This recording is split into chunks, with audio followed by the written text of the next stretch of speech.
19th century, immigration into the United States was basically open. You just showed up. So the Chinese exclusion law is one of the first really comprehensively restrictive laws. And it's also the first and only time in the entire history of the United States that a group is singled out by name, Chinese, by name, as being undesirable.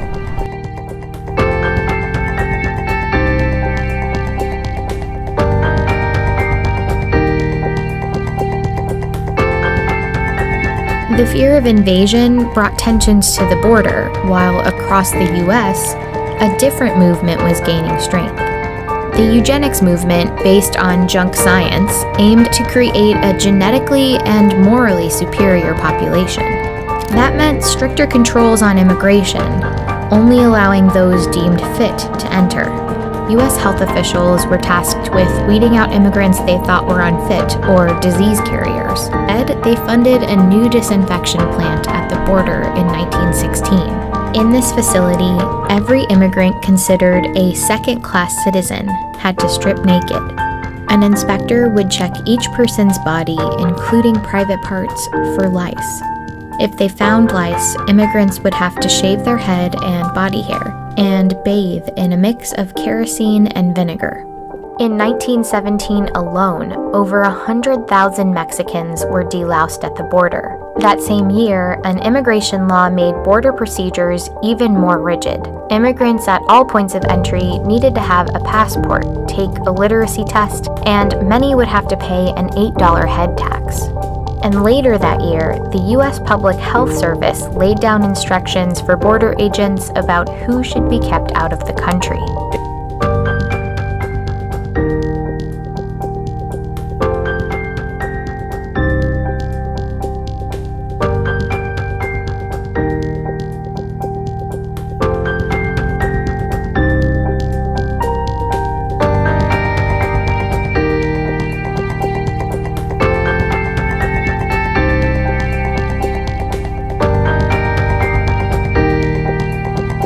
If you go back past my mother, back to her mother, who was Danish, and her father, who was a Ho-Chunk Winnebago, he had been, and his father, before that, had gone through the Carlisle Indian School. And what happened was, sort of when all the trouble with the Indians subsided in the late 1800s, they went out and collected tons of Indian children from the Great Plains, from all the tribes, and brought them to Carlisle, and they were going to, as they said, quote, educate the Indian out of them. What was the purpose of the boarding schools? Basically, it was the United States trying to deal with the Indian problem. Well, let's educate, culturate them through education. Kill the Indian, save the man. And how do you kill the Indian? You kill his spirit. Take away the language, take away the ceremonies, take away their traditions. There was a lot of Native children that were undocumented that disappeared. And the city only acknowledged through records maybe less than 10. But through our research now, they've been able to identify over 150.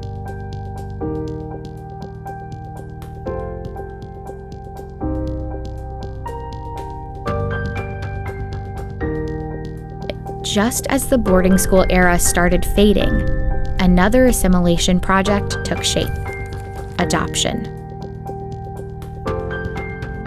The main goal of this pilot project was to stimulate the adoption of American Indian children to primarily non-Indian adoptive homes. They claimed it was to promote the adoption of the forgotten child, but it was essentially a continuation of the boarding school assimilation tactics. And the strategy came with a financial advantage for the government too. Adoption was cheaper than running boarding schools.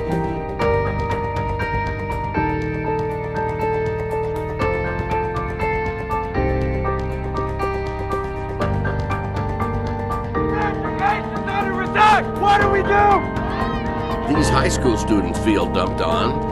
They're protesting a new Arizona law that would cut the Tucson School District's budget by $36 million a year if the district doesn't stop the way it's allegedly teaching its Mexican American Studies class. Have courses that are designed primarily for students of a particular ethnicity or that arouse resentment against other ethnicities. That's the essence of it. The law also says ethnic studies classes cannot advocate ethnic solidarity or teach the overthrow of the U.S. government. These are rife in American history, but the ethnicities happen to be Polish, Irish, Italian. They happen to be white, European, Western, and Eastern European identities that are the basis of ethnic identity and what constitutes American history. If there was an integration of Chicana studies, of African American studies, of Latina studies, of gay and lesbian studies into the broader curriculum, there would be no need to have these subgroupings and these subcultural attention paid to these particular formations. Certain discussions about race or gender in the classroom could soon be illegal. Senate Bill 2022 passed the Senate last week. The House expected to take it up this week. But as KVU's Jenny Lee reports, one teachers group is fighting it because they say it would jeopardize how social studies is taught. Teachers would not be allowed to talk about controversial issues, historical or current. I want my kids right now talking about cultural issues, especially right now what's going on in the Asian community. I want them to understand that it's not just us, right? There's other people who are experiencing this.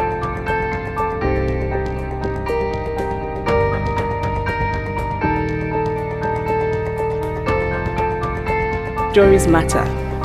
Many stories matter. Stories have been used to dispossess and to malign, but stories can also be used to empower and to humanize.